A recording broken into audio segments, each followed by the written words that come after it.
तो दोस्तों नमस्कार, मैं हूं आपके सामने अजय गुप्ता। इस वक्त यूपी के मऊ जनपद के इस बीजेपी जो जिला कार्यालय है, आज यहीं पे मौजूद हूं। और मेरे साथ बीजेपी के जो जिला अध्यक्ष हैं मऊ जनपद के प्रवीण गुप्ता जी हैं, इनसे बातचीत करूंगा।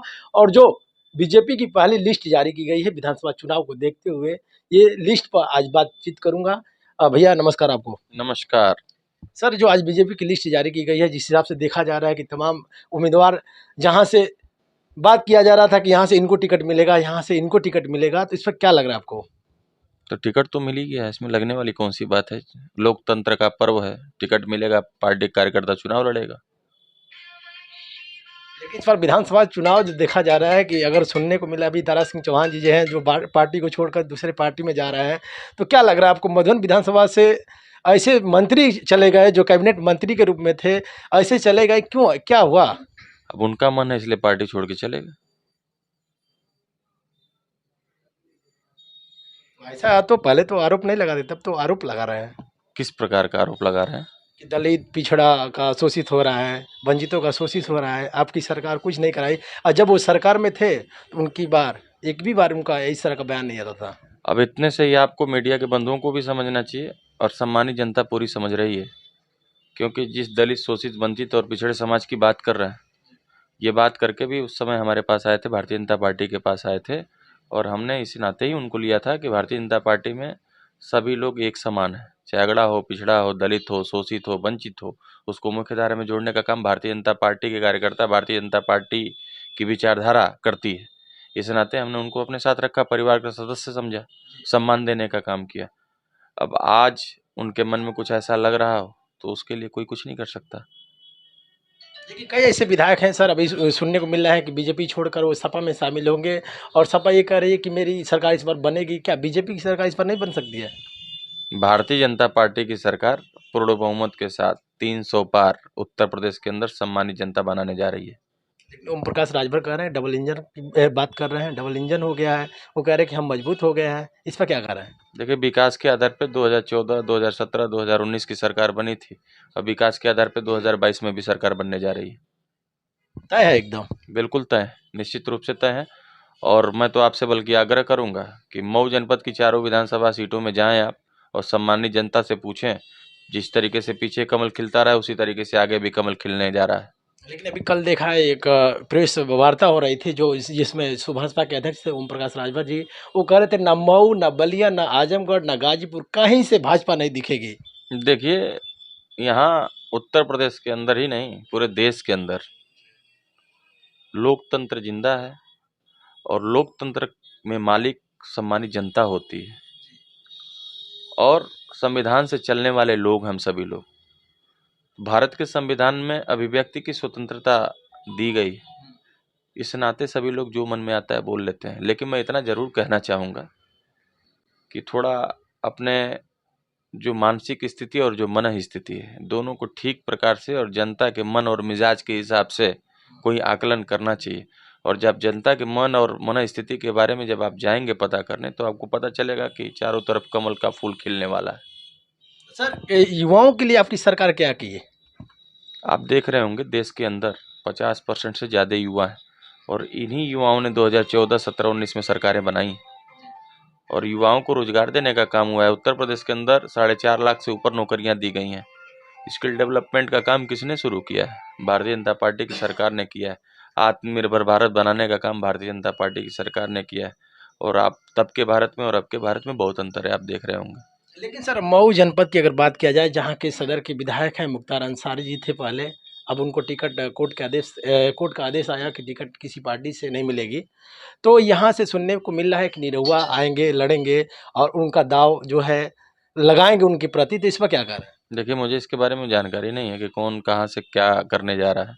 मुझे बस इतना पता है कि भारतीय जनता पार्टी कमल का फूल यहाँ खिलने जा रहा है मऊ सदर विधानसभा में, और सम्मानित जनता इस नाते खिलाने जा रही है कि ये जो मऊ का विकास है, जो 15 साल से जेल के अंदर बंद है, इस नाते भारतीय जनता पार्टी के जो विकास का पहिया है वो घूम सके इस मऊ के अंदर, इस नाते कमल का फूल खिलने जा रहा है। सम्मानित जनता चाहती है मऊ की कि मऊ में भारतीय जनता पार्टी का कार्यकर्ता विधायक बन के जाए, जो सदन में नेतृत्व करे और यहाँ के जो विकास का पहिया रुका है आगे चल पड़े।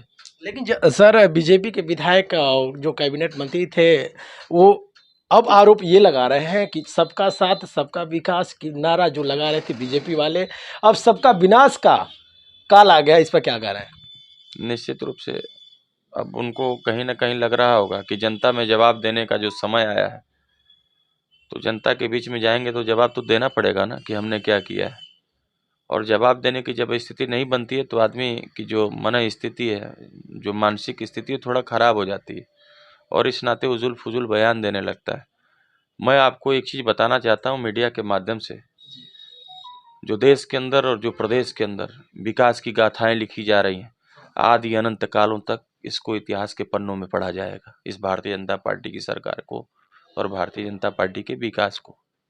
लेकिन सर वही दारा सिंह चौहान है, जब बीजेपी में थे तो किस तरह का बयान दे रहे थे, अब सपा में जा रहे हैं तमाम ऐसे बयान आ रहा है जो देखने को मिल रहा है, सुनने को मिल रही है। लेकिन जनता क्या इस चीज़ को जान चुकी है क्या? मैं तो कह रहा हूँ चुनाव लड़ने आएंगे, चुनाव का दौर शुरू हो चुका है। अगर मधुबन से सपा से टिकट मिल गया तो? देख, मेरा विषय नहीं है ये, जिस दल में है उनका विषय है। मैं बस इतना जानता हूँ कि सम्मानित जनता 2022 में उनको बताएगी कि जिस प्रकार से आपका सम्मान किया था 2017 में, अभी किस प्रकार से सम्मान करना है जिस दल में आप जा करके चुनाव लड़ना चाहते हैं। वोट की ताकत बहुत बड़ी ताकत है और वोट की ताकत को आप किसी से ज़बरदस्ती नहीं ले सकते, लोकतंत्र है। और आप अपनी मन मर्जी से, आपके क्रियाकलाप के आधार पे ही जनता, सम्मानित जनता आपको वोट करती है। और सिर्फ सत्ता बनाने के लिए, सत्ता में रहने के लिए हम राजनीति नहीं करते। हम, आपको, आपने देखा होगा भारतीय जनता पार्टी का कार्यकर्ता सामाजिक कार्यकर्ता भी है। हम हर विपत्ति के काल में लोगों के साथ जुड़ के काम करते हैं और विकास के आधार पर वोट की बात करते हैं, न कि अपने राजनीति की दुकान चलाने के लिए वोट की बात करते हैं। हमारे में और उनमें यही अंतर है। अच्छा, अब कोरोना काल जो आ रहा है, जो ओमिक्रॉन कहा जा रहा है, ओमिक्रॉन चल दिया है अपने देश में भी, फिर से एक बार तीसरी बार ये चल दिया है कोरोना। कहा जा रहा है कि जो डबल डोज लग गया, जो अब बूस्टर डोज लगा है लोगों को, तो इस पिछली कोरोना काल में आपकी सरकार किस तरह की वो लोगों को सुविधाएं दी थी, थोड़ा ये बताइए। आप सुविधा की बात कर रहे हैं, आप टीकाकरण अभियान जो चला है देश के अंदर, आप, मैं उत्तर प्रदेश की बात करना चाहता हूं और जिस जगह पे आप बैठ के हमसे ये बात पूछ रहे हैं मऊ के अंदर, तो यहाँ 25 लाख की आबादी है।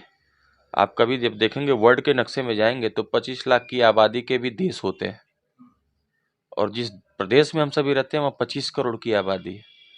25, इतने बड़े प्रदेश में कई कई देश भी आते हैं। और जिस देश में हम सभी रहते हैं 135 करोड़ की आबादी है, और 135 करोड़ आबादी में 100 करोड़ से ऊपर लोगों को डबल डोज लग चुका है।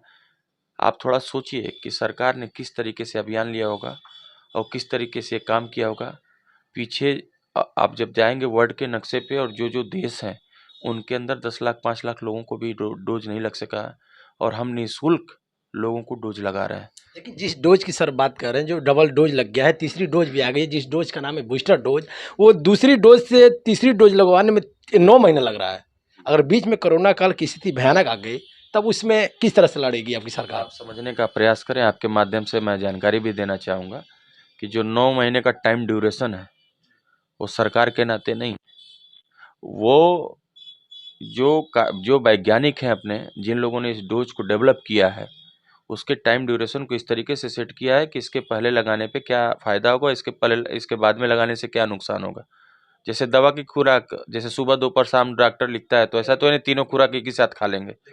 तो टाइम ड्यूरेशन का बस इतना ही सेंस है, हमें आपको समझना चाहिए और लोगों को समझाना भी चाहिए। मैं आपसे भी आग्रह करूंगा कि लोगों को बताएं कि 9 महीने के बाद ही उस डोज लगना है, वही उसकी खुराक है, इस नाते 9 महीने बाद लगना है। लेकिन सर 6 महीने के अंदर भयानक स्थिति आ गई, तो उस स्थिति में क्या करेगी आपकी सरकार? देखिए, प्रकृति की मार है तो प्रकृति से संघर्ष करना चाहिए हम सभी को।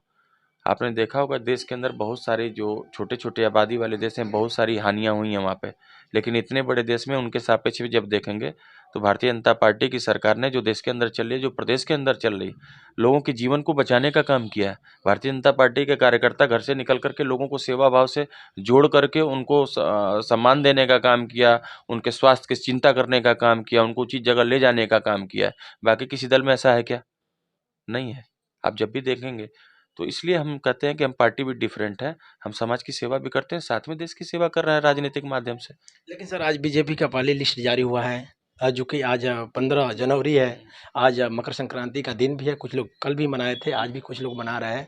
तो इस कितने उम्मीदवारों की लिस्ट आज घोषित की गई है? देखिए, मैं अभी तो मैंने सोशल मीडिया पे देखा है, लगभग 53-54 उम्मीदवारों की सूची मैंने सोशल मीडिया पे देखा है। ये तो चरणबद्ध तरीके से और बिल्कुल घोषित होता जाएगा, पार्टी के वर्कर चुनाव लड़ते जाएंगे। हमारे दल में तो बिल्कुल लोकतंत्र से पार्टी चलती है, आप जानते हैं, शीर्ष नेतृत्व का विषय है। और ये शीर्ष नेतृत्व जिस प्रकार से टिकट घोषित करता जाएगा, वैसे वैसे पार्टी का कार्यकर्ता चुनाव में उतरता जाएगा। तो दोस्तों, मेरे साथ खास मुलाकात में आज मकर संक्रांति के दिन मऊ के जिलाध्यक्ष जो हैं बीजेपी के प्रवीण गुप्ता जी थे। इनसे बातचीत किया हूँ। आज जो बीजेपी की पहले लिस्ट जारी हुई है, करीबन 50 से 53 ऐसे उम्मीदवारों की लिस्ट जारी की गई है। अब देखना यह है कि 2022 में किसकी सरकार बनती है और किसका विजय होता है। तो देखिए पूरी रिपोर्ट यूपी के मऊ जनपद से।